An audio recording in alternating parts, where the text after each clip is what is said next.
Let me teach you before you embarrass yourself. The words cut across the firing range before the first shot of the morning had even been fired.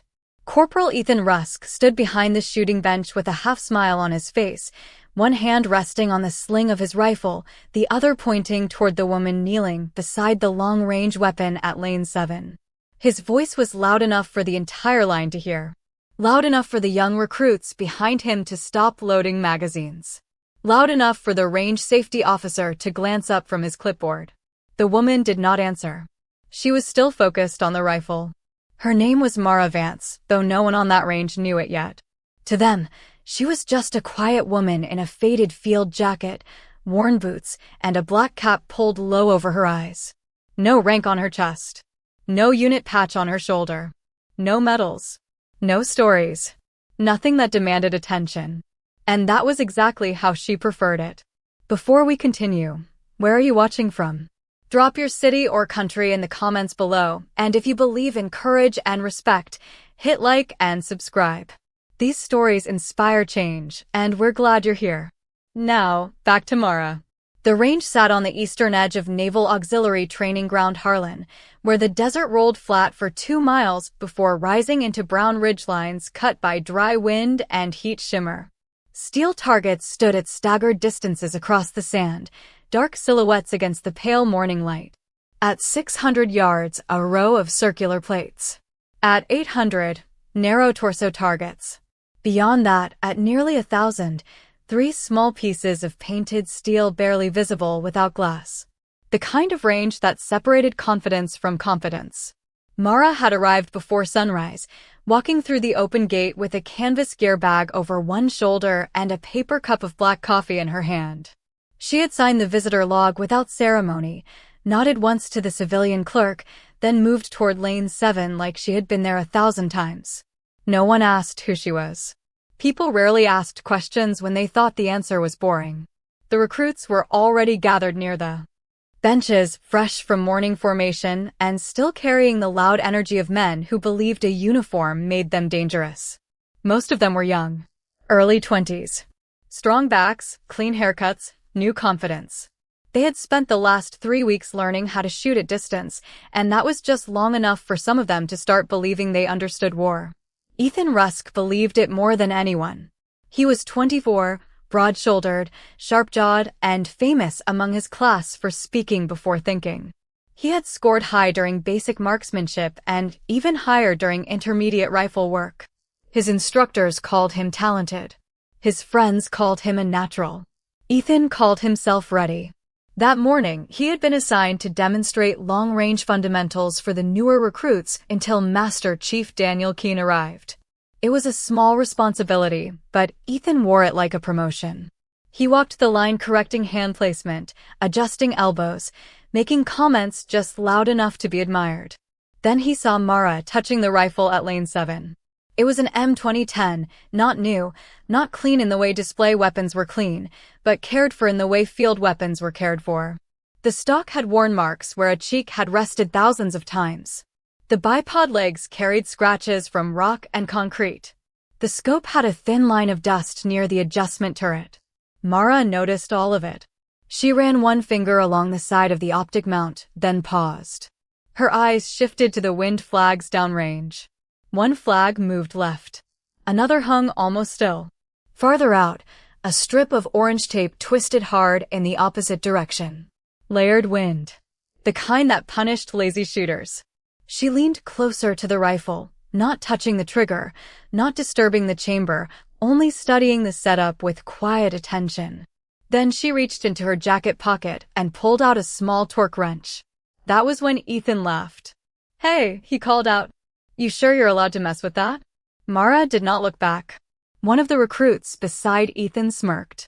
Another whispered something under his breath.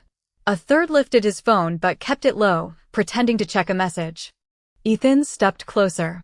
"I'm serious," he said. "That's not a hunting rifle. You can't just twist things until it looks right." Mara tightened one screw by less than a quarter turn. Click. The sound was soft, almost invisible under the morning wind.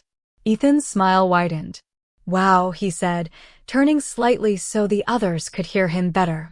She brought tools. A few laughs moved down the line. Mara placed the wrench back in her pocket. Her face remained calm. Not blank. Not afraid. Just still. Like deep water before a storm reached it. Ethan came within 5 feet of her now, close enough that his shadow fell across the rifle. "You know," he said, folding his arms, "there's no shame in admitting you don't know what you're doing. Long-range shooting is complicated. Breathing. Trigger control. Wind. Math. A lot of people think they can learn it by watching videos." Mara finally turned her head. Her eyes were gray. Steady. Tired in a way none of the young men understood. "I know what it is," she said. Her voice was quiet, but it carried. Ethan chuckled. "Do you?" Mara looked back toward the targets. "The rifle is 2 inches right after the 3rd round," she said. "Your shooter keeps blaming wind." "It's not wind." The laughter faded a little. Ethan stared at her, then looked at the rifle, then back at her. "You fired this weapon?" "No, then how would you know that?" Mara picked up her coffee from the bench and took a slow sip. "Because the mount was walking," she said. "And whoever zeroed it was compensating for a mechanical problem with bad habits." The recruits went quiet. For the first time that morning, Ethan's smile did not come as easily. He took a step closer, his pride tightening around him like armor. "Let me teach you before you embarrass yourself," he said again, colder this time. Mara set the coffee down. Then she looked at the 1,000-yard steel plates shimmering in the distance. And for one brief second, the woman everyone had mistaken for support staff looked exactly like what she used to be. A sniper who had waited in worse silence than this. Mara Vance had spent most of her life learning how not to be noticed. It was not weakness. It was discipline. At 36, she understood that attention could get people killed. Loud men announced themselves. Careless men left patterns. Proud men made enemies before the mission even began. Mara had survived places where a single reflection in glass, one misplaced footprint, or one impatient breath could turn a quiet ridge into a grave. So when the young corporal tried to make her the center of the firing line, she did not give him what he wanted. She simply stood. The movement was unhurried. Her left knee came off the dust. Her hand brushed sand from the front of her faded jacket. Then she stepped back from the rifle with the calm of someone who had nothing to prove to anyone standing there. That bothered Ethan Rusk more than anger would have. Anger he understood. Anger gave him something to push against. Anger could be mocked, challenged, beaten down in front of the others. But Mara's silence gave him no opening. It made his words hang in the morning air, exposed and smaller than he had meant them to sound. A few recruits shifted behind him. Someone cleared his throat.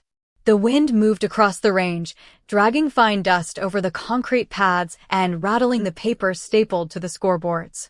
Downrange, the steel targets waited in the heat shimmer, still and patient. Ethan glanced at the others, searching their faces for the laughter that had come so easily a minute earlier. He found only curiosity. That made him push harder. "You got a name?" he asked. "Mara. Just Mara." She looked at him. "For now." A low murmur moved through the group. It was not loud, but Ethan heard it, and his jaw tightened. He turned slightly, making sure his voice carried beyond lane 7. "Well, just Mara," he said, forcing a grin. "This is a military training range. Not a place to play gunsmith, because you watched somebody do it online." One of the younger recruits laughed, but it died quickly when Mara did not react. She picked up an empty casing from the bench and rolled it once between her fingers. Her hands were not soft. The knuckles were marked with pale scars. The skin near her thumb had the rough polish of someone who had loaded magazines in rain, sand, and darkness. Ethan noticed the scars. He told himself not to care. "You work here?" he asked. "No, contractor." "No, then what are you doing touching range weapons?" Mara set the casing down exactly where she had found it. "Fixing a problem." Ethan gave a sharp laugh. "That's funny. Because nobody asked you to fix anything." "No," Mara said. "They just kept missing." The words were not loud. They did not need to be. Several recruits looked toward the target board from the previous firing cycle. Ethan's group had been working the same rifle all morning. The pattern was there if anyone knew how to read it: Clean first shot, slight right drift on the second, consistent pull after the third. The shooter had blamed shifting wind. Ethan had agreed. Everyone had accepted it. Everyone except the woman in the faded jacket. Ethan felt heat rise in his neck. You think you can diagnose a rifle by looking at a target? Mara turned her eyes to him again. I think the target tells the truth when people don't. The range went quiet enough to hear a magazine click into place 2 lanes away. Ethan stepped closer, stopping just outside arm's reach. He was taller than her by nearly half a foot, heavier by 40 pounds, and he made sure the difference showed. His boots planted wide. His shoulders squared. His chin lifted. It was a posture Mara had seen before. Men used it in bars, briefing rooms, locker rooms, command tents, checkpoints, and training yards. Different uniforms. Same mistake. They believed space belonged to whoever took up the most of it. Mara did not move back. That irritated him more than anything. Behind Ethan, Private Cole Bennett whispered, maybe she knows what she's talking about. Ethan snapped a look over his shoulder. Cole looked down immediately. That tiny break in loyalty made Ethan's pride flare. Listen, Ethan said, turning back to Mara, I don't know who let you through the gate, but we've got actual instruction happening here today. Master Chief Keen is coming in to run advanced precision work. He trained real snipers. People who've actually been outside a classroom. Mara's expression changed for the first time. Not much. Just a small pause behind the eyes. The name had landed somewhere deeper than Ethan expected. He mistook it for intimidation. That's right, he said, smiling again. Daniel Keen. Maybe you've heard the name. Mara looked past him toward the empty instructor's platform at the center of the range. I've heard it. Good, Ethan said. Then you understand why this isn't the place to pretend. Mara turned back to him. For 1 second, something cold moved through her face. Not anger. Not pride. Memory. Then it was gone. Ethan did not see it clearly enough to understand it. But an older range assistant standing near the ammunition table did. Sergeant Paul Whitaker had been in the military for 22 years, long enough to know the difference between a civilian with confidence and an operator with restraint. He had been watching Mara since she walked in. The way she never stood with her back exposed to the open road. The way she counted people without turning her head. The way she checked Mirage before she checked metal. Whitaker did not know her name. But he knew what training looked like when it had been burned past habit and into bone. And he knew Ethan Rusk was walking toward a lesson he would not enjoy. Mara picked up the rifle's data book from the bench. She flipped one page, then another. The handwritten notes were messy. Overcorrected. Full of confidence where there should have been doubt. She closed it. Your wind calls are late, she said. Ethan blinked. What? At 600, you're reading the flag. At 800, you're guessing. Past that, you're shooting yesterday's wind. A few recruits looked downrange. Mara continued, still calm. You're teaching them to chase movement instead of reading layers. That works until the wind changes between you and the target. Then they miss and blame the rifle, the ammo, or the weather. Ethan's face hardened. You got a lot to say for someone who hasn't fired a round. I don't need to fire a round to know about instruction. The words struck clean. This time, no one laughed. Ethan stared at her, his embarrassment turning into something sharper. He could feel the others watching him now. Watching her. Watching the space between them like it had become the real target on the range. He pointed toward the rifle. Fine, he said. You want to talk like an expert? Get behind the gun. Mara did not move. Ethan leaned in slightly. Or is that where the confidence stops? The challenge hung there. Dust moved across the concrete. Far away, a steel target creaked softly in the wind. Mara looked at the rifle, then at Ethan, then at the recruits standing behind him. Some were eager. Some uncomfortable. 1 or 2 already looked like they regretted being part of the crowd. She could have walked away. Years ago, she would have. But she had seen what bad pride did when it was left uncorrected.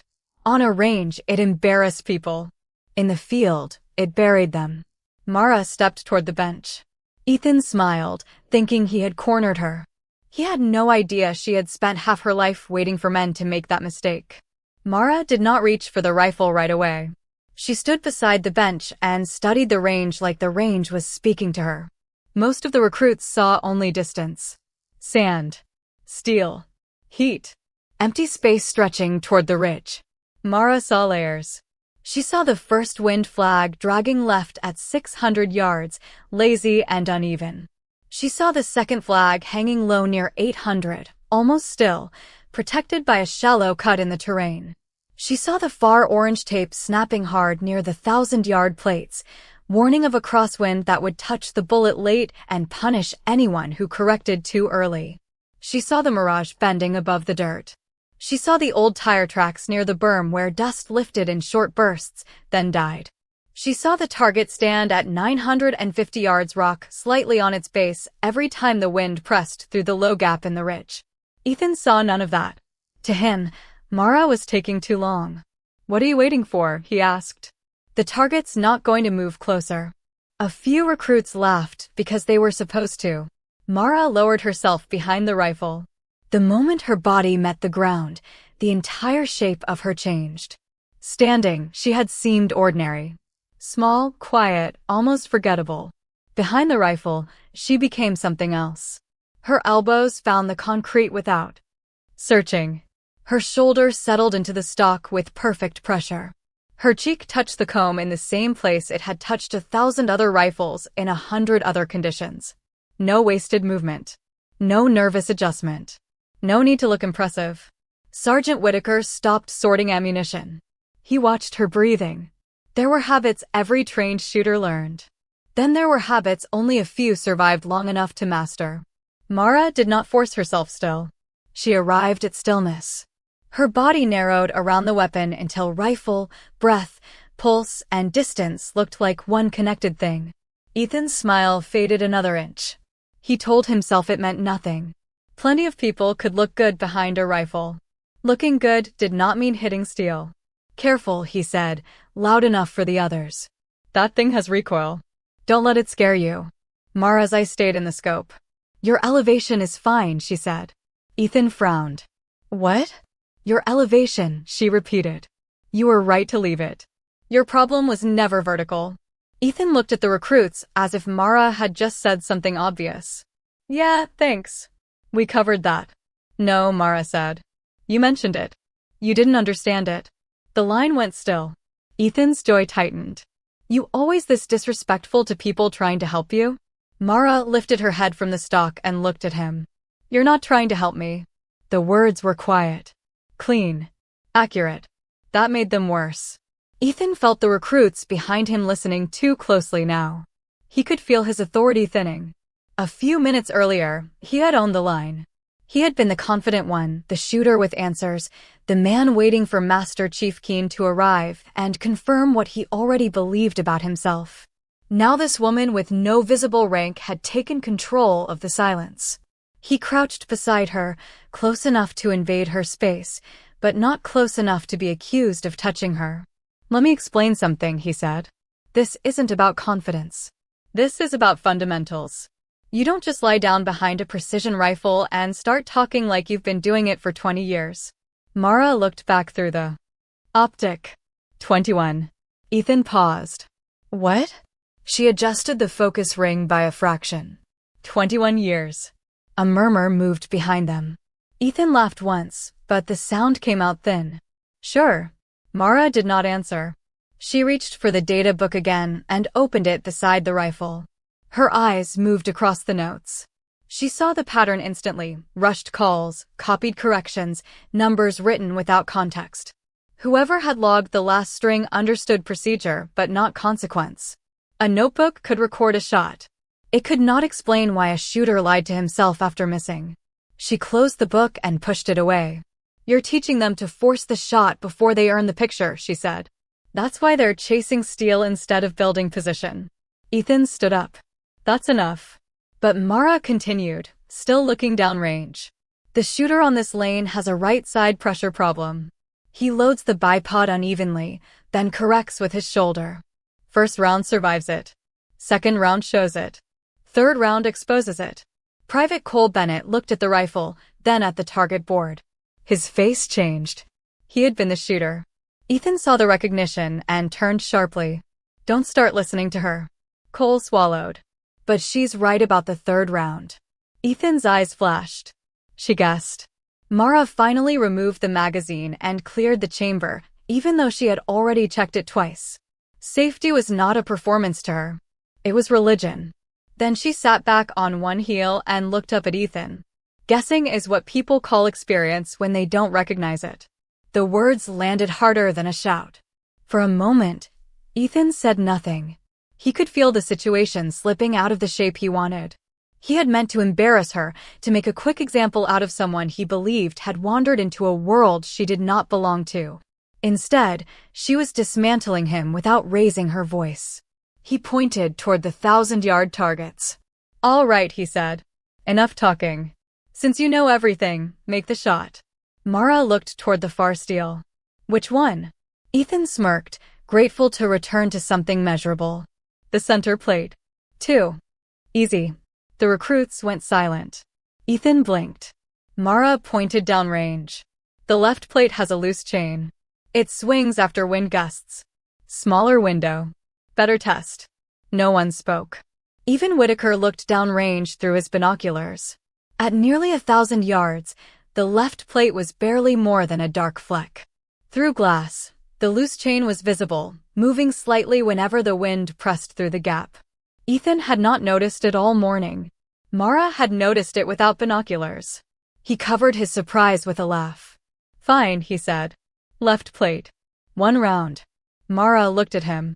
No, Ethan's smile returned. No, she said. 1 round only proves luck to people who don't know what they're seeing. She reached into the ammunition tray and selected 3 rounds. She did not take the closest ones. She rolled them lightly, checked each case, then placed them in a straight line beside the rifle. 3 rounds, she said. Left plate. Same hold. No correction. Ethan stared. That's impossible with this wind. Mara settled behind the rifle again. No, she said. It's inconvenient. The range seemed to shrink around her. The recruits leaned in without meaning to. Ethan stood with his arms crossed, trying to look amused. Cole stopped breathing for a second. Sergeant Whitaker slowly lifted his binoculars. Mara loaded 1 round. Closed the bolt. Her finger rested outside the trigger guard. She watched the mirage. Waited. Not for silence. Not for permission. For truth. The wind touched the 600-yard flag first, then passed into the dead pocket, then moved the orange tape near the ridge. Mara inhaled. Half exhaled. Held between heartbeats. Ethan opened his mouth to say something. Whitaker raised 1 hand. Quiet. Mara's finger moved to the trigger. And the entire firing line held its breath. The shot broke clean. Not loud. Not dramatic. Just a single controlled crack that rolled across the desert and came back thin from the ridge. Through the scope, Mara watched the bullet travel in a way only long years behind glass could teach a person to feel. She did not see the round itself. No one did. But she knew its path. She knew where the wind would touch it, where the heat would lift it, where gravity would begin asking for payment. The left plate swung once. A sharp steel ring snapped through the range. No one moved. Then the sound reached them fully, bright and unmistakable. Hit. Sergeant Whitaker lowered his binoculars by half an inch. Private Cole Bennett whispered, "No way." Ethan Rusk said nothing. Mara opened the bolt. The spent casing lifted and rolled onto the concrete with a small brass click. She did not smile. She did not look at Ethan.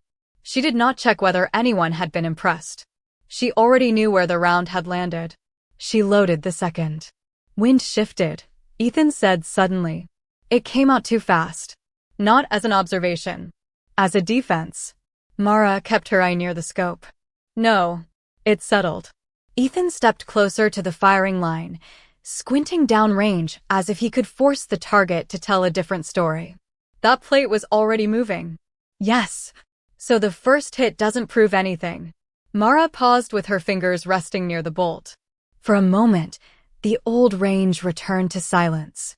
Wind pressed against the canvas shade above the benches. Somewhere behind them, a truck engine idled near the gate. A radio crackled, then went quiet. Mara turned her head slightly. Then watched the second. The words were not a challenge. That was what made Ethan hate them. They were instruction. She closed the bolt. Again, everything about her became smaller.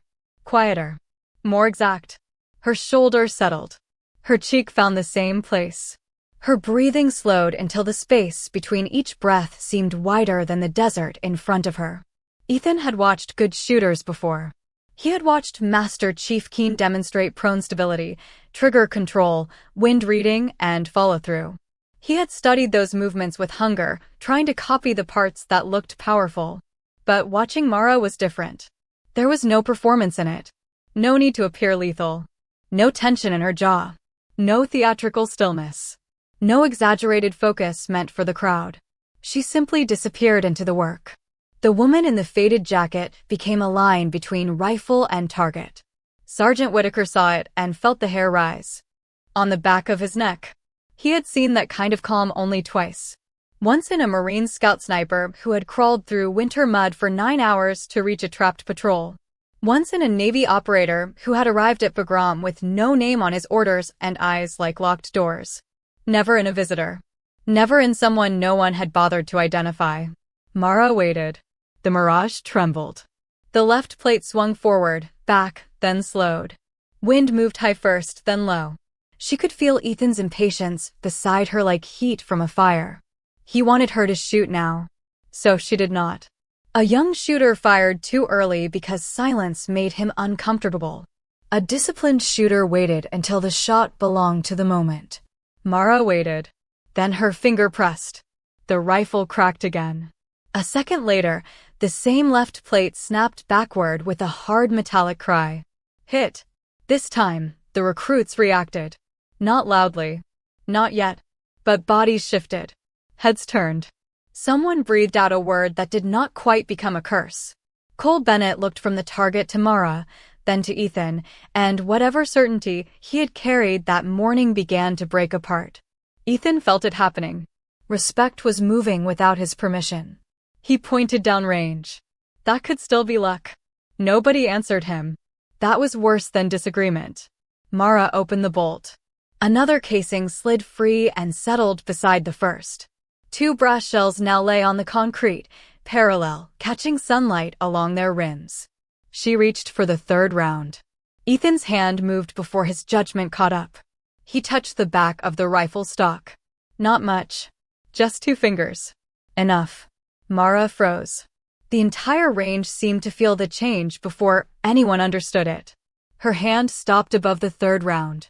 Her breathing did not change, but the air around her did. It tightened. Hardened. Went cold.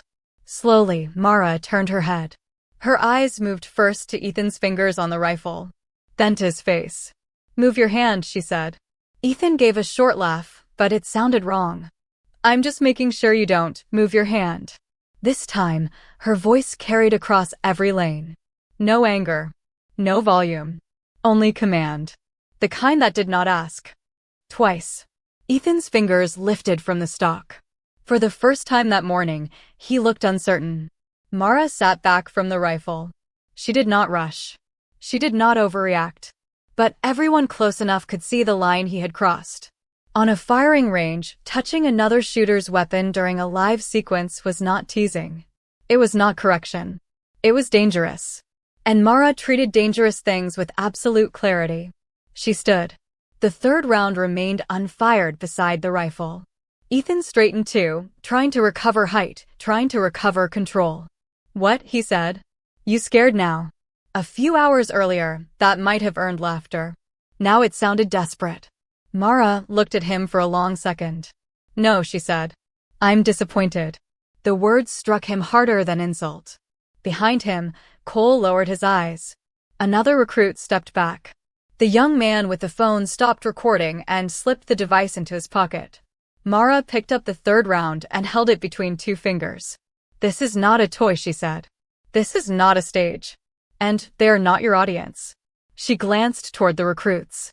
They are your responsibility. No one spoke. Even the wind seemed to pause. Ethan's face turned red. You don't know anything about my responsibility. Mara's eyes did not move. I know you touched a loaded firing position to protect your pride. Ethan opened his mouth. Nothing came out clean enough to use. Mara placed the third round back on the bench. You want to teach? She asked quietly. Then learn the first rule.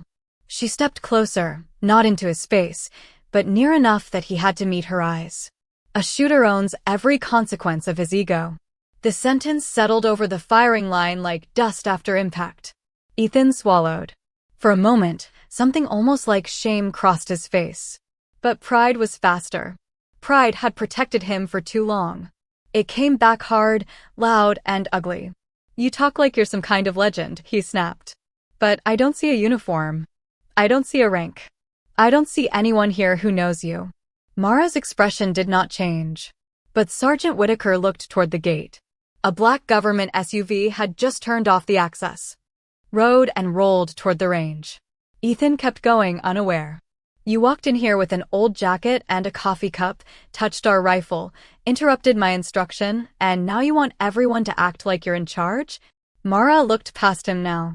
The SUV stopped near the instructor platform. The driver stepped out first. Then the rear door opened. Master Chief Daniel Keene emerged in full uniform, silver hair cut close, face weathered by sun and years of command. The range recognized him instantly. Recruits straightened. Conversations died. Even Whitaker stood a little taller. Ethan turned, relief flashing across his face. Finally, authority had arrived. He stepped away from Mara and called out, Master Chief, glad you're here. We've got a situation. Keene walked toward lane 7, his boots striking the concrete with measured weight. Ethan pointed toward Mara. This woman is interfering with training. She thinks she knows your rifle better than we do. Keene stopped. His eyes found Mara. For half a second, the entire range vanished from his face. The hardness left first. Then the command mask. Then something older appeared. Recognition.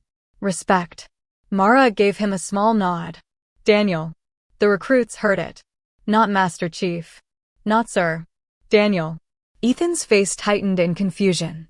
Keene did not correct her. Instead, he came to attention.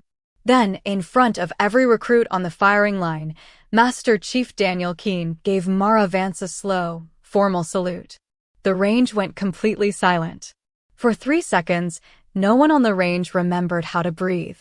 Master Chief Daniel Keene held the salute with his shoulders square and his eyes fixed on Mara Vance. He was not a man who offered respect cheaply. Every recruit knew that. Keene did not flatter. He did not perform. He did not waste movement on ceremony unless ceremony meant something.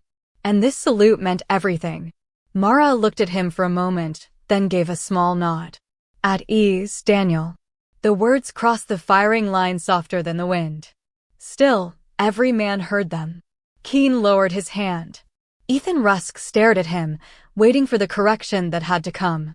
Waiting for the Master Chief to remind this woman not to use his first name.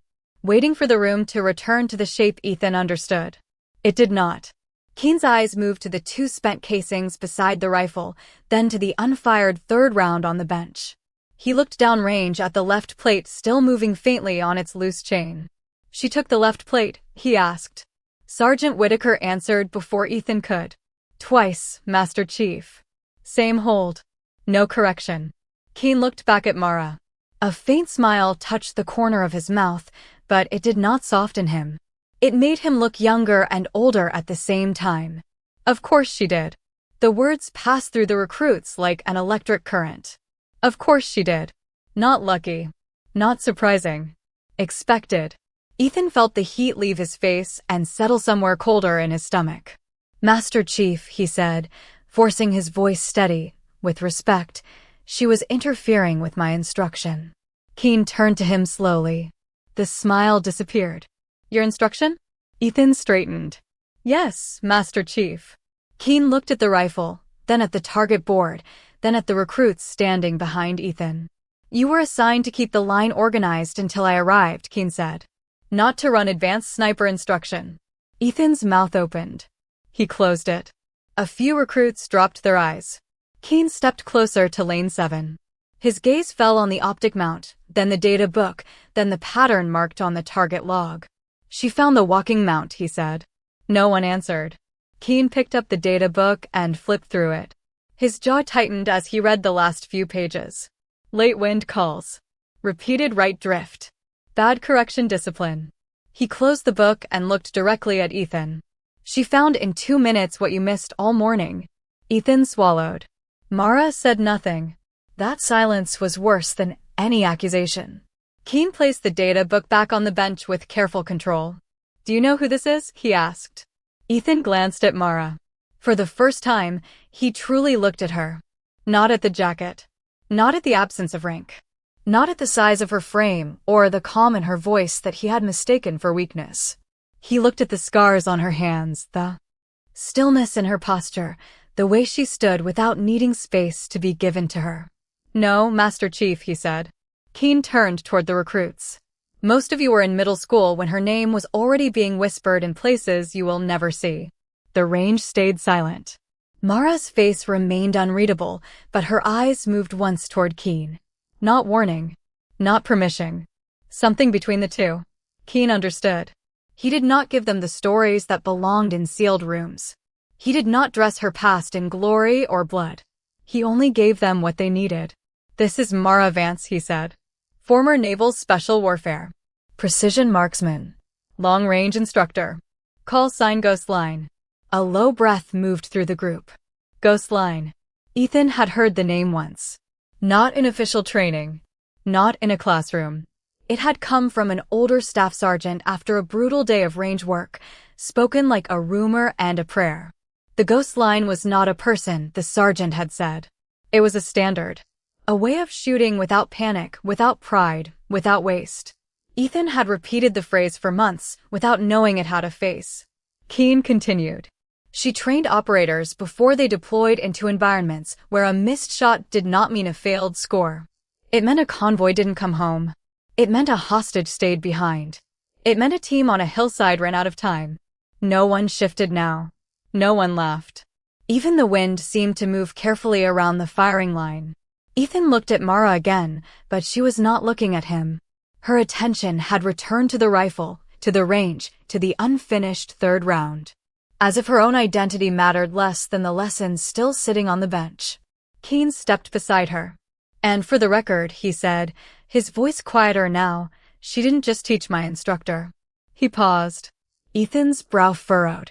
Keen looked straight at him. She taught me. The words landed clean. There was no drama in them. No raised voice. No theatrical reveal. Just fact. A fact so heavy it changed the ground under Ethan's feet. The corporal's face went pale. Behind him, Cole Bennett slowly turned his head toward Mara, his mouth slightly open. The recruit with the hidden phone looked like he wanted to disappear into the concrete.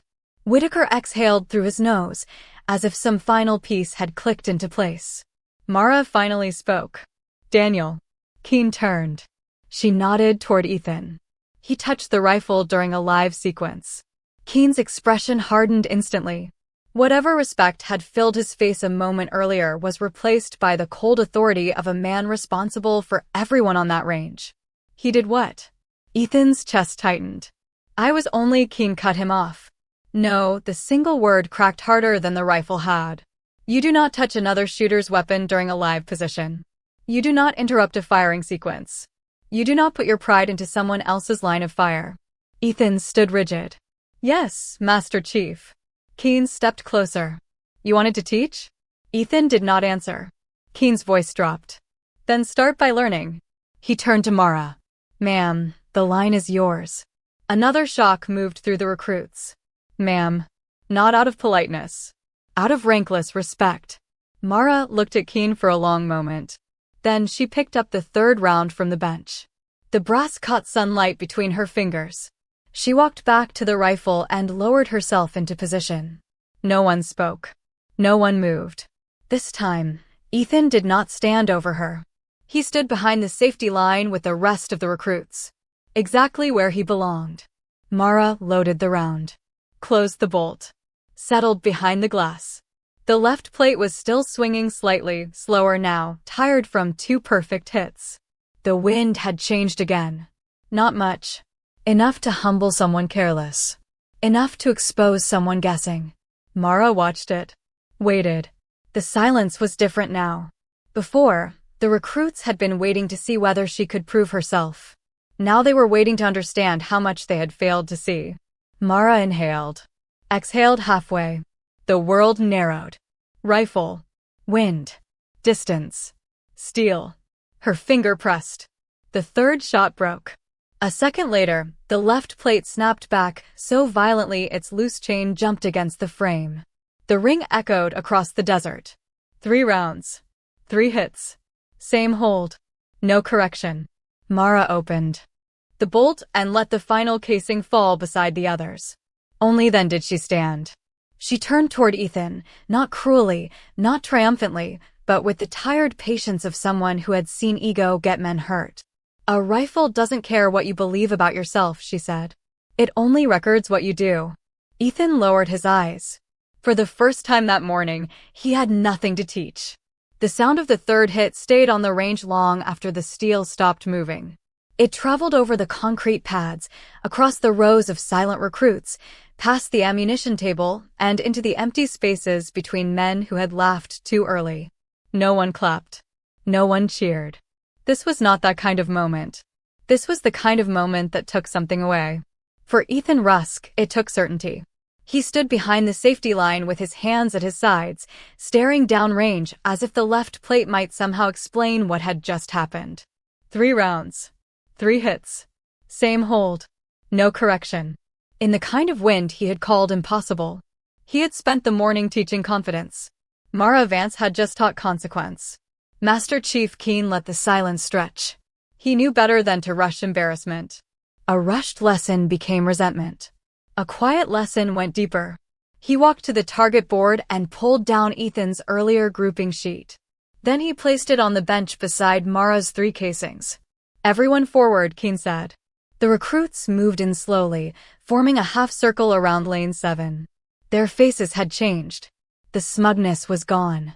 So were the side smiles and lazy stances. They looked younger now. Not weaker. Just honest. Keen tapped the paper. This is what Corporal Rusk's group produced before I arrived. Ethan's throat tightened. The sheet showed the pattern clearly. First round near center. Second slightly right. Third farther right. Then the overcorrection started. Left. Hi. Right again. A story written in holes and excuses. Keen looked at the recruits. What did you see this morning? No one answered. Keen's eyes moved across them. That was not a question for decoration. Cole Bennett swallowed. We thought it was wind, Master Chief. You thought, Keen said. Why? Cole glanced at Ethan, then forced himself to continue. Because Corporal Rusk said it was. Keen nodded once. And because saying wind is easier than admitting you don't understand what the rifle is telling you. The words landed hard, but not unfairly. Mara stood slightly apart from the group, arms relaxed, eyes on the target line. She did not look like a woman enjoying vindication. If anything, she looked tired. The tiredness did not come from age. It came from remembering how many lessons in uniform had to be learned only after someone got hurt. Keen picked up the rifle and held it so the recruits could see the mount. Miss Vance identified a mechanical shift because she observed the target, the shooter, and the equipment together. Not separately. Together. He pointed to the screws near the optic base. This mount had enough movement to affect repeatability after recoil. Not every shot. Not the first shot. The later ones. That is why the error grew after each round. Ethan looked down. It was exactly what Mara had said. Keen turned to him. Corporal Rusk, explain your correction process. Ethan lifted his head slowly. For the first time that morning, his voice was quiet. I saw the rounds drifting right, Master Chief. I assumed crosswind. I told the shooter to hold left. Did you confirm the wind at distance? No, Master Chief. Did you inspect the mount? No, Master Chief. Did you ask the shooter about his body pressure? Ethan hesitated. No, Master Chief. Keen let that answer sit. Mara finally turned from the range. Assumption is expensive, she said. Every recruit looked at her. She stepped closer to the bench and picked up one of the spent casings. In training, assumption costs time, ammunition, Pride. Her eyes moved briefly to Ethan. In the field, it costs names. No one needed her to explain further. The range had become smaller than it was before. The desert still stretched wide. The targets still stood in the distance. But the lesson had pulled everyone inward, into the space where mistakes could no longer hide behind noise. Ethan's face tightened, but he did not argue. That was the first useful thing he had done all morning. Keen noticed. So did Mara. She placed the casing back on the bench. Who was the shooter? She asked. Cole raised his hand slowly. I was. Mara looked at him, not unkindly. Get behind the rifle. Cole blinked. Ma'am? You heard her, Keen said. Cole stepped forward, suddenly aware of every eye on him.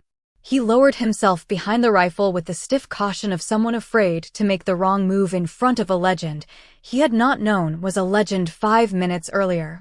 Mara crouched beside him. Not behind him. Not over him. Beside him. That difference mattered. Build your position, she said. Cole adjusted his elbows. Mara watched. Stop. He froze. Don't perform the position. Feel it. Where's the rifle pushing you? Cole frowned, concentrating. Into my shoulder. Only your shoulder? He breathed in, then out. Right side. Mara nodded. That's the pressure that was lying to you. Cole looked embarrassed. Mara's voice stayed even. The rifle is not judging you. Don't waste energy being ashamed of information. Ethan looked up at that. Something in the sentence reached him before he was ready. Mara continued with Cole. Relax your right shoulder. Load the bipod straight forward, not diagonal. Let the stock settle. Don't muscle it. Bone holds longer than tension. Cole adjusted. The rifle changed under him. Even the recruits could see it. His body no longer fought the weapon. His breathing slowed. His cheek came down cleaner against the stock. Mara glanced at the wind flags. What do you see? Cole looked through the scope. Left wind at 600. And beyond that? He hesitated. Mara waited. This time, no one filled the silence for him. At 800, it's calmer, he said slowly. Far plate has stronger movement from the right. Good. Don't chase the first flag. Read the bullet's whole trip. Cole nodded. Mara stood. Send one when the picture is honest. He waited. Not long enough. His finger tightened. Stop, Mara said. Cole froze. She did not raise her voice. You wanted the shot to happen. That is not the same as the shot being ready. Cole swallowed. Yes, ma'am. Ethan stared at the ground. He had said versions of those words before, louder and less useful. From Mara, they sounded different. Less like command. More like truth. Cole reset. This time he waited through one gust. Then another. His breathing settled. His body stayed behind the rifle instead of beside it. When the wind crossed the far tape and softened, he pressed. The rifle fired. A moment later, steel rang at 800 yards. Not the 1,000-yard plate. Not a miracle. A clean, honest hit at the distance he was ready for. Cole lifted his head with wide eyes. I hit it. Mara nodded once. You listened. The simplicity of it struck the entire group. Ethan had expected her to humiliate them. She had every right to. Instead, she taught better than he had mocked. She corrected without cruelty. She gave Cole the thing Ethan had been pretending to give all morning. Instruction. Keen turned toward Ethan. Corporal. Ethan straightened. Master Chief. You still want to teach? Ethan's mouth dried. He looked at the rifle. At Cole. At Mara. At the 3 casings lined on the bench like small brass witnesses. Then he shook his head. No, Master Chief. Keen's eyes narrowed slightly. Wrong answer. Ethan looked confused. Keen stepped closer. If you wear the uniform long enough, someone will always be behind you needing to learn. The question is not whether you teach. The question is whether you're humble enough to learn first. Ethan absorbed that without speaking. Mara looked at him for a moment. Then she pointed to the map beside Cole. Your turn. Ethan's head lifted. Every recruit looked at him. Mara's face gave away nothing. Get behind the rifle, she said. And this time, don't bring your pride with you. Ethan moved slowly toward lane 7. No jokes followed him. No one laughed. As he lowered himself onto the mat, he felt the concrete under his elbows, the weight of the rifle in front of him, and the eyes of the woman he had tried to embarrass watching every movement. For the first time all morning, Ethan Rusk was not trying to look like a sniper. He was trying to become a student. Ethan Rusk lowered himself behind the rifle like a man stepping into a courtroom. The concrete felt colder than it had before. His elbows found the mat, but nothing else felt familiar. Not the rifle. Not the stock against his shoulder. Not the scope in front of his eye. For most of the morning, this same firing lane had been his stage. He had stood over it with easy confidence, correcting others, speaking loudly, enjoying the way younger recruits looked at him when he used words like wind value, natural point of aim, and controlled break. Now the same lane felt different. It felt honest. Mara Vance crouched beside him, close enough to see every mistake and far enough away to let him own it. "Build your position," she said.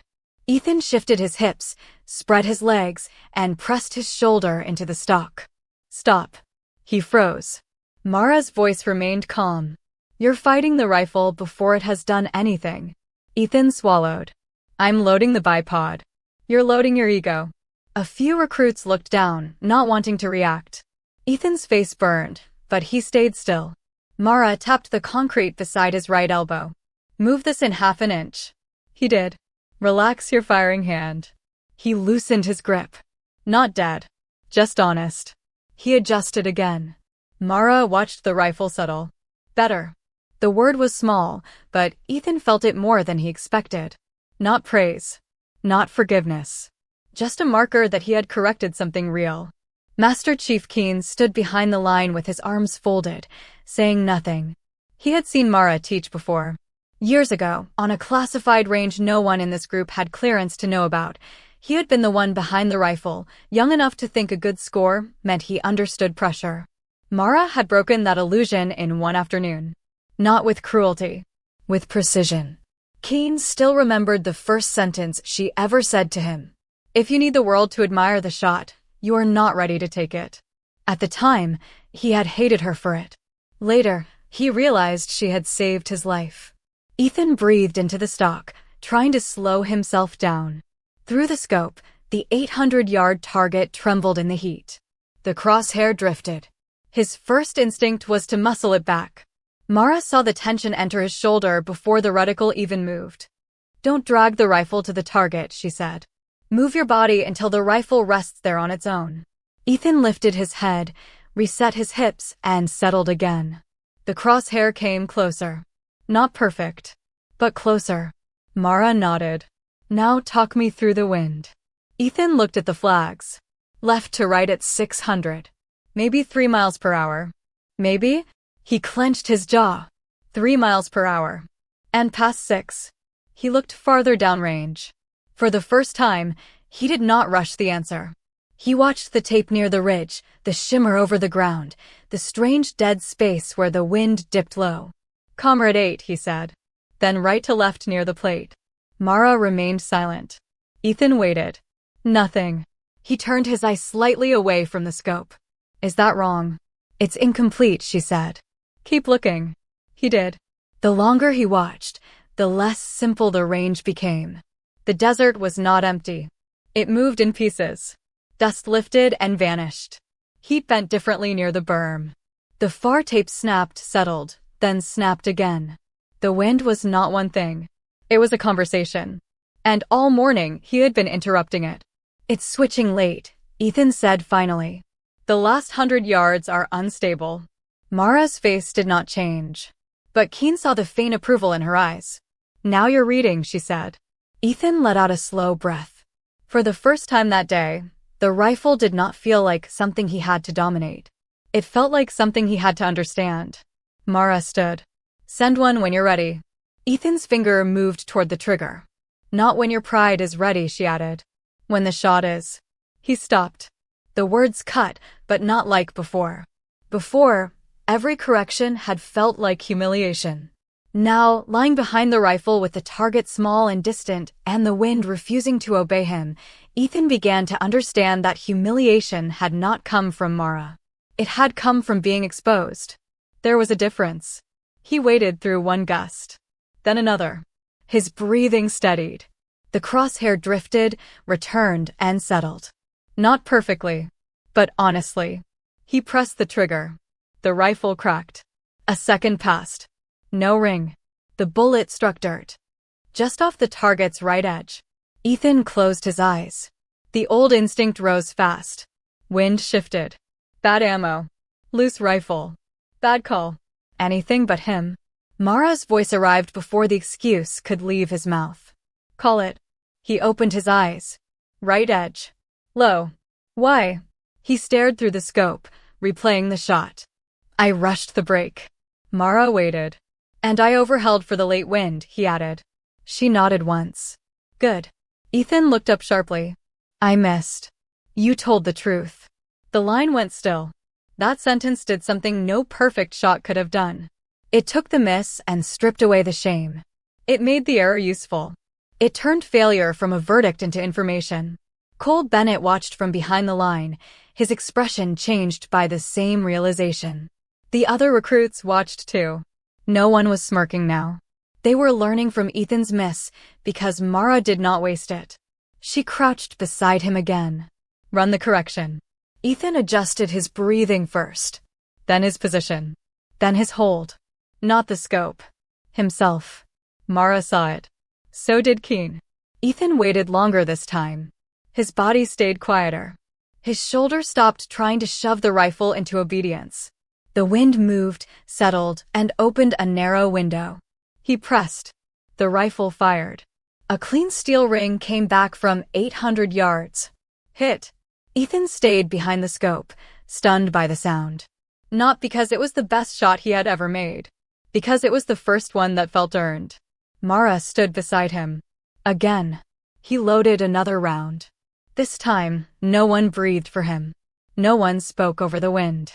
No one reached for a phone. Ethan watched. Waited. Pressed. Steel rang again. A second hit. The recruits exchanged looks, not of mockery now, but recognition. They had watched a man lose his arrogance and find a skill underneath it. Keen stepped forward. That is instruction, he said to the group. Not noise. Not domination. Not making someone smaller so you can feel taller. Instruction is the discipline of making someone better. Ethan opened the bolt and sat back from the rifle. His face was pale, but steadier now. He looked at Mara. For a second, he seemed to search for the right military formality. Ma'am. Instructor. Miss Vance. None of them felt large enough, and none of them felt honest enough. So he chose the only words that mattered. I was wrong. Mara held his gaze. Yes. The answer was direct. No softening. No rescue. Ethan nodded, accepting it. And I'm sorry, he said. For the way I spoke to you. For touching the rifle. For making this about me. The range listened. Mara did not answer immediately. She looked at him with the same calm that had unsettled him at the beginning, but now Ethan understood it differently. It was not emptiness. It was control. A person did not need to raise her voice when every word had weight. Finally, she said, apology accepted. Ethan exhaled. Then Mara added, but correction is not the same as growth. He straightened slightly. Understood. No, she said. Not yet. She pointed downrange. You'll understand when you can teach Cole what you just learned without making him feel small. Ethan looked back at Cole. Cole looked surprised. Keen's mouth almost curved. Mara stepped away from the rifle. Take him through the shot. Ethan hesitated. This time, the hesitation was not pride. It was fear of doing it wrong. Mara saw that too. Slowly, she said. Truth first. Technique second. Ethan nodded. Cole moved back to the mat. And under the eyes of the woman he had mocked, Ethan Rusk began teaching again. Only this time, his voice was quieter. His corrections were cleaner. And when Cole missed the first shot, Ethan did not laugh. He did not blame the wind. He did not reach for the rifle. He simply said, call it. Mara stood behind them with her arms folded, watching the lesson take root. Master Chief Keen came to her side. Still terrifying, he said under his breath. Mara did not look at him. You were worse than him. Keen gave a quiet breath that might have been a laugh. Yes, ma'am, he said. Downrange, steel rang again. And for the first time that morning, the sound did not belong to pride. It belonged to discipline. By noon, the firing range no longer sounded like the same place. The early laughter had disappeared. In its place came the slower rhythm of real training, bolts opening, casings falling, spotters calling corrections, shooters breathing through frustration instead of hiding behind it. Voices dropped lower. Movements became cleaner. Even the young recruits who had arrived thinking the range was another place to prove themselves now treated each lane like it deserved respect. Mara Vance had not raised her voice once. That was what Ethan Rusk kept noticing. She did not need volume to take command. She did not need rank on her jacket or medals on her chest. She corrected a shooter by moving 2 fingers near his elbow. She changed a wind call with one quiet question.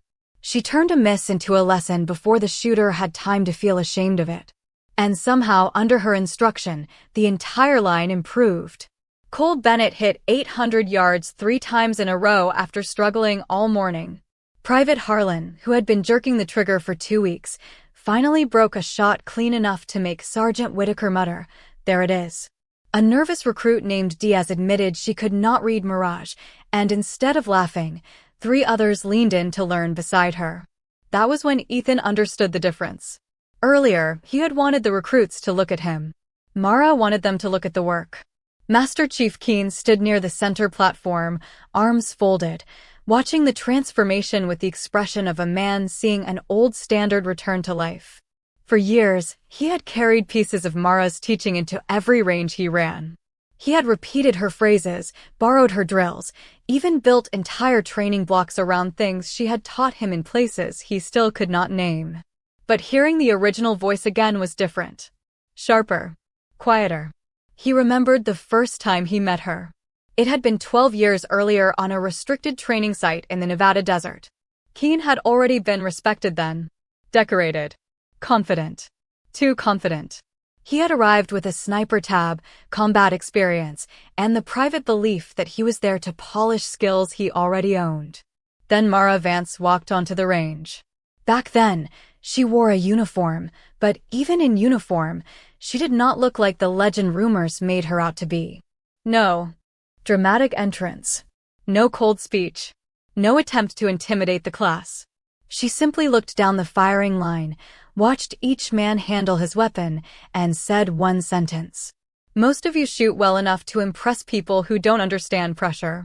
Keen had disliked her immediately. By sunset, he understood why she had said it. She had watched him fire 5 near-perfect shots, then asked him what he felt before the 6th. He had answered with numbers, wind, elevation, distance, hold. Mara had shaken her head. Wrong, she had said. You felt watched.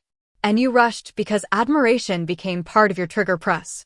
He had been furious because she was right. That night, she made them shoot without scoreboards. Without praise. Without anyone allowed to speak after a hit.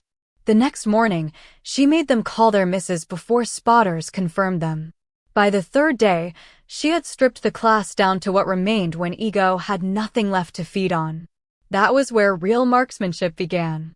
Keen never forgot it. Now, standing at Harlan, he watched Ethan Rusk begin the same painful journey. The corporal had changed since the morning. Not completely. People did not become humble in a single hour. Pride did not die that quickly. It retreated, waited, tested the door. But Ethan was fighting it now. That mattered. He stood beside Cole, not over him. Don't chase it, Ethan said, voice low. Watch the tape near the ridge. The wind's arriving late. Cole stayed behind the rifle. Hold. Half left, Ethan said, then stopped himself. He looked toward Mara. She waited. Ethan turned back to Cole. No. Tell me what you see first. Mara's eyes softened by almost nothing. But Keen saw it. Cole studied the range. Right to left near the plate. But weaker before that. Ethan nodded. Good. Build from that. Cole fired. Missed low. Ethan opened his mouth, then closed it. The old answer had almost come out. Bad break. Bad read. Easy correction. Instead, he took a breath. Call it, he said. Cole lifted his head. Low. I dipped into the trigger. Then fix you before you fix the rifle. Mara looked at Keen. Keen looked back. Neither smiled. They did not need to. The lesson was moving. Near the ammunition table, Sergeant Whitaker approached Mara with a clipboard. Ma'am, we've got the next block scheduled for positional shooting and stress transitions. Master Chief usually runs it after lunch. Mara glanced at Keen.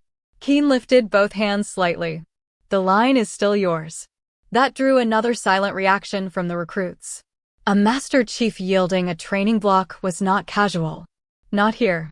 Not in front of students. He was telling them, without saying it directly, that they were standing in the presence of someone whose authority came from competence deeper than rank. Mara took the clipboard. Her eyes moved across the schedule. Cancel the first drill, she said. Whitaker blinked. Ma'am? They're not ready for speed. Ethan heard it and looked down. This time, he did not feel insulted. He felt exposed, but fairly. Mara handed the clipboard back. Speed makes bad habits look exciting. We slow them down first. Keen nodded once. Run the ghost line progression? At the phrase, Ethan looked up. Ghost line. The rumor again.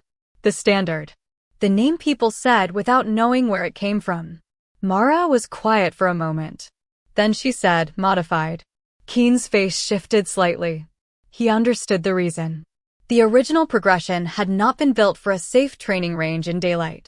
It had been born from darker conditions, from teams that needed to make clean decisions while exhausted, injured, afraid, or carrying someone who could not walk. Some lessons were too heavy for recruits. But the principle could survive. Mara walked to the center of the line. Listen up. Every recruit turned. No one had to be told twice. You came here to learn long-range shooting, she said. Most of you think that means hitting distant targets. It doesn't. She let the sentence settle. Distance is only one problem. The easier one. The recruits listened with the stillness of people who now knew they had misjudged the speaker. The harder problem is what happens inside you before the shot. Pride. Fear. Anger. Embarrassment. The need to impress. The need to recover after a mistake. Those things move the rifle more than wind ever will. Ethan felt the words land directly in his chest. Mara did not look at him, which somehow made it more powerful. You will all miss, she continued. That is not failure. Failure is lying about why. She turned and pointed toward the targets. From now until lunch, every shooter will call the shot before the spotter confirms it. If you hit, you explain why. If you miss, you explain why. No excuses. No jokes. No blaming equipment unless you inspected it. No blaming wind unless you read it all the way to the target. Her gaze moved across the line. And no one touches another shooter's weapon during a live sequence. Ethan lowered his eyes. Not from shame this time. From acknowledgement. Yes, ma'am, the recruits answered. It was not loud. But it was unified. Mara stepped back. Begin. The range came alive again. One by one, the recruits fired. One by one, they called their shots. The first few answers were clumsy. Some tried to sound smarter than they were. Mara cut through that instantly. Too many words. What happened? I don't know, ma'am. Good. Now we can start. Again and again, she turned uncertainty into progress. She gave them permission to be honest, but not lazy. She allowed mistakes, but not excuses. Under her eye, the range became less about proving and more about seeing. Ethan watched Cole fire another round. Call it, he said. Left edge, Cole answered. I broke clean, but I overread the first flag.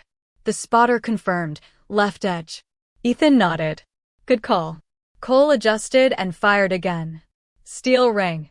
Ethan felt something shift inside him. Not pride. Something steadier. He looked toward Mara and found her watching the far targets, wind moving the brim of her cap. She looked ordinary again in the strangest way.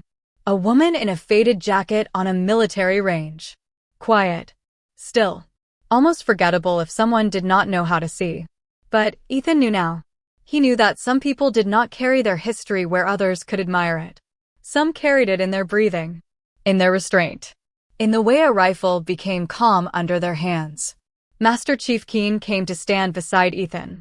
You learned something today, Corporal? Ethan kept his eyes on the line. Yes, Master Chief. What? Ethan watched Mara correct Diaz's position with one small adjustment. That respect doesn't start when I recognize someone's resume, he said. It starts before I know who they are. Keen looked at him for a long moment. Then he nodded. It was the first approval Ethan had earned all day. Downrange, another steel plate rang. Mara turned slightly toward the sound. Not impressed. Not satisfied. Simply listening. Because to her, every shot still had a truth inside it.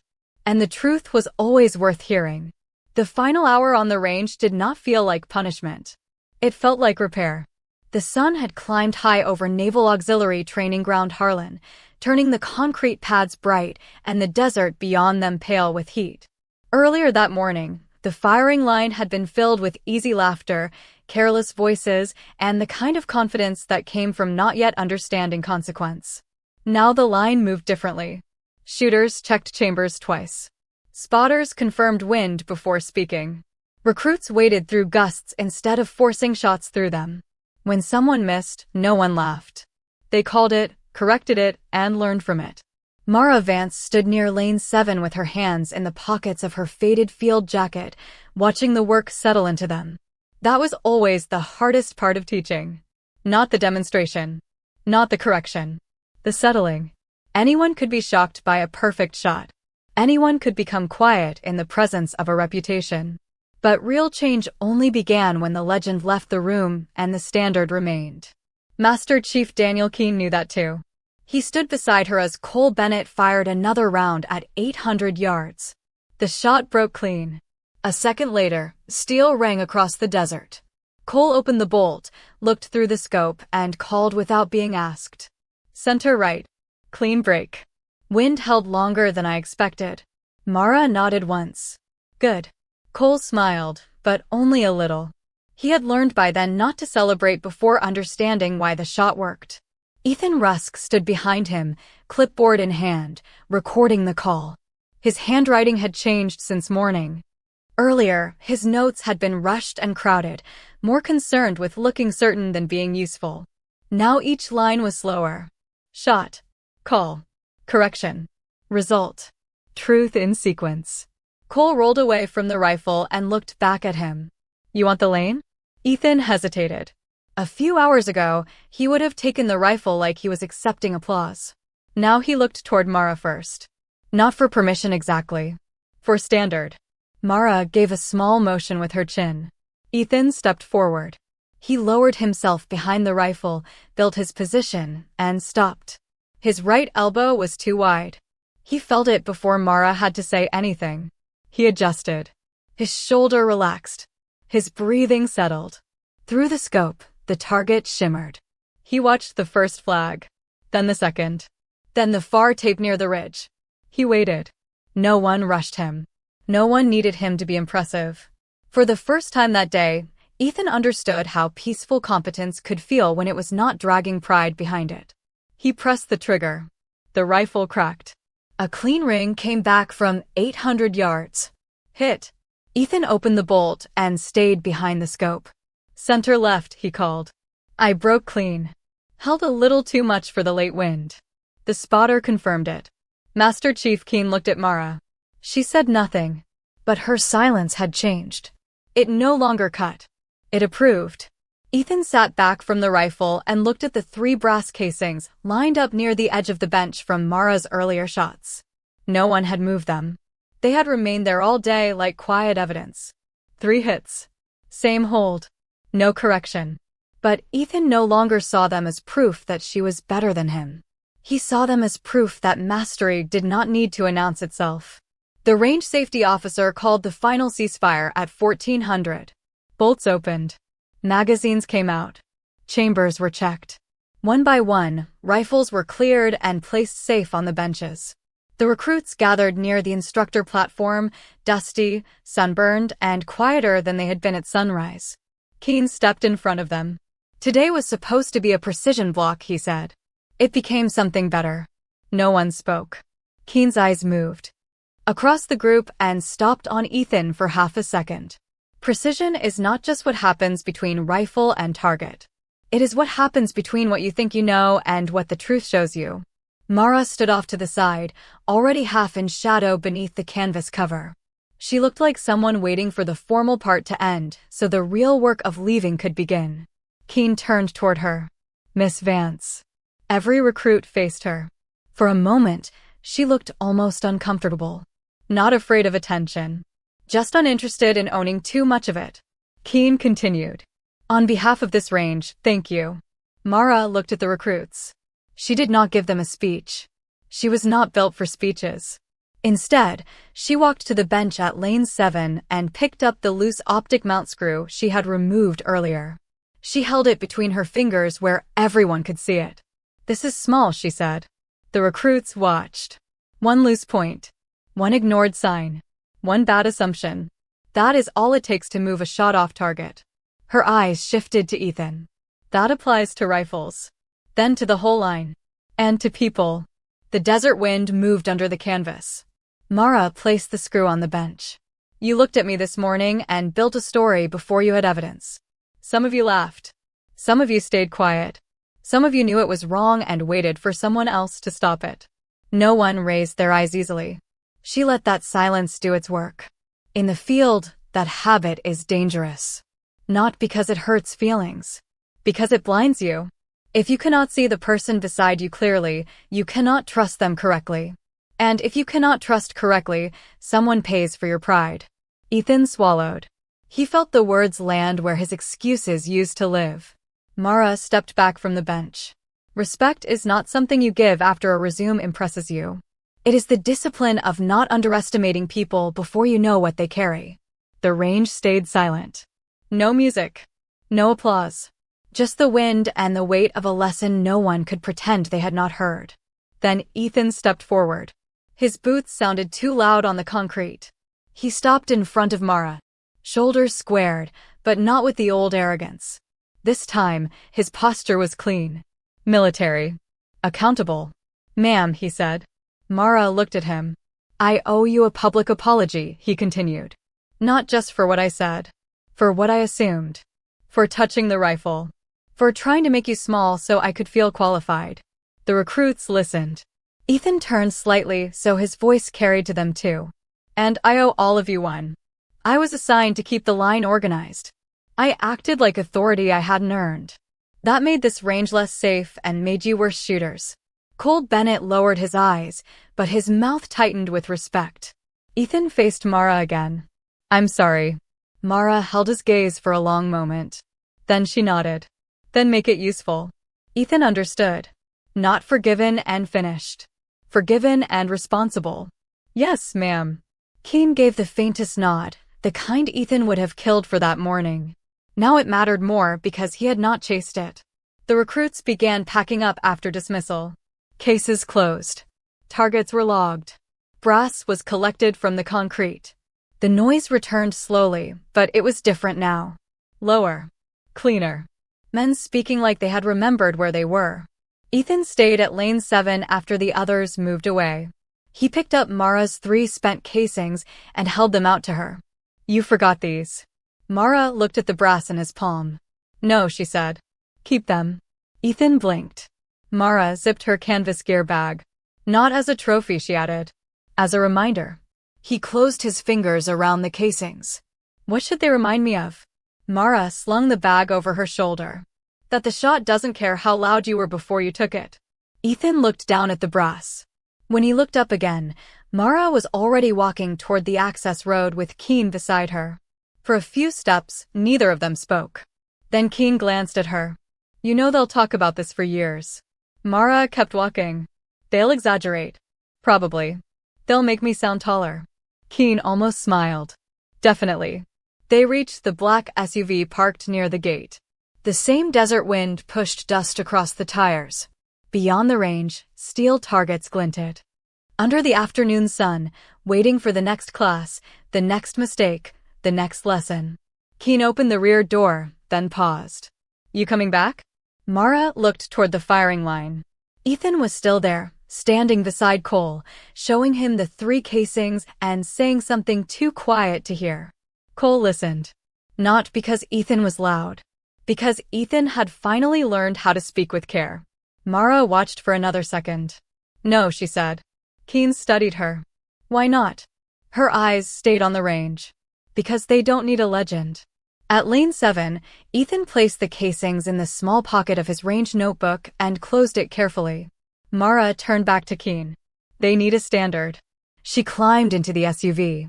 Keen stood outside for a moment, looking toward the recruits, then toward the long desert range where her 3 shots had changed an entire day without ever becoming a performance. When the SUV pulled away, no one saluted. No one had been ordered to. But one by one, the recruits near the firing line stopped what they were doing and stood straighter as she passed. Ethan was the last to move. He came to attention, not for rank, not for fear, and not because anyone was watching. He did it because he finally understood. Respect was earned on the firing line that day. Not demanded. Not borrowed. Not forced through volume or pride. Earned quietly, through discipline, truth, and 3 shots that reminded every person there of a lesson they would carry long after the sound of steel faded into the desert. The woman they had mistaken for support staff disappeared down the access road without looking back. And behind her, the range stayed silent for one more breath. As if even the wind knew a real sniper had just left.